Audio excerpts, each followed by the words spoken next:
ताज्या बातम्यांसाठी महान करेला सबस्क्राइब करा आणि बेल आयकॉनला क्लिक करा। पतसंरक्षण परिषद 2024 उत्साहात संपन्न।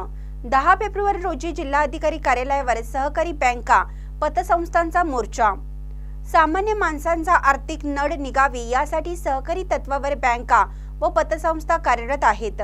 ठेवीदारांकडून ठेवी स्वीकारणे व गरजू लोकांना कर्ज देणे हे काम बँका व पतसंस्था करत आहेत। कर्जदारांनी वेळेत कर्ज भरले नाही तर कर्जदारांवर कायदेशीर मार्गाने वसुलीसाठी प्रयत्न केला जातो।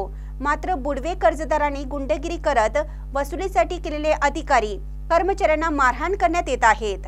यामुळे अशा बुडव्या कर्जदारांवर वेळीच गुन्हा दाखल करून बँका व पतसंस्थांना कायदेशीर संरक्षण मिळावं व बळकट करण्यासाठी शनिवारी दिनांक 10 फेब्रुवारी रोजी जिल्हाधिकारी कार्यालयावर मोर्चा काढण्यात येणार असल्याचे बँक व पतसंस्था कर्मचारी संघटनेचे समन्वयक अतुल दिघे यांनी सांगितले। सदर मोर्चा कोल्हापूर जिल्हा पतसंस्था फेडरेशनच्या कार्यालयातून सकाळी 11 वाजता काढण्यात येणार असून या मोर्चात जिल्ह्यातील सहकारी बँका पतसंस्थेचे संचालक मंडळ कर्मचारी वर्ग मोठ्या संख्येने सहभागी होणं याबाबत फेडरेशनचे कार्याध्यक्ष अनिल पाटील यांनी आवाहन केलं। या परिषदेत कोल्हापूर जिल्हा नागरी बँक सहकारी असोसिएशनचे अध्यक्ष निपुण कोरे, फेडरेशनचे कार्याध्यक्ष अनिल पाटील, समन्वयक अतुल दिघे, सुधाकर पिसे यांनी मार्गदर्शन केलं।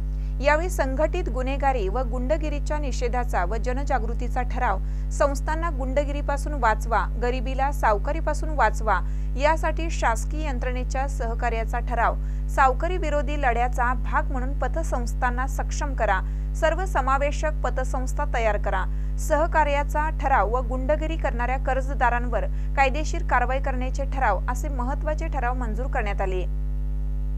सदर परिषद दिगंबर जैन बोर्डिंग दसरा चौक कोल्हापूर येथे पार पडला।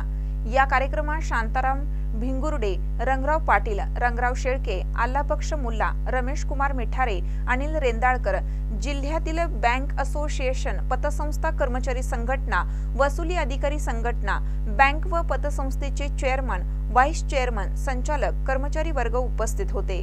वसुली अधिकारी रामचंद्र कदम यांनी सर्व संघटना एकत्रित आणून परिषद पार पाडण्यासाठी विशेष प्रयत्न केले आहेत। महानकर न्यूजसाठी कृष्णा थेगांना, कोल्हापूर।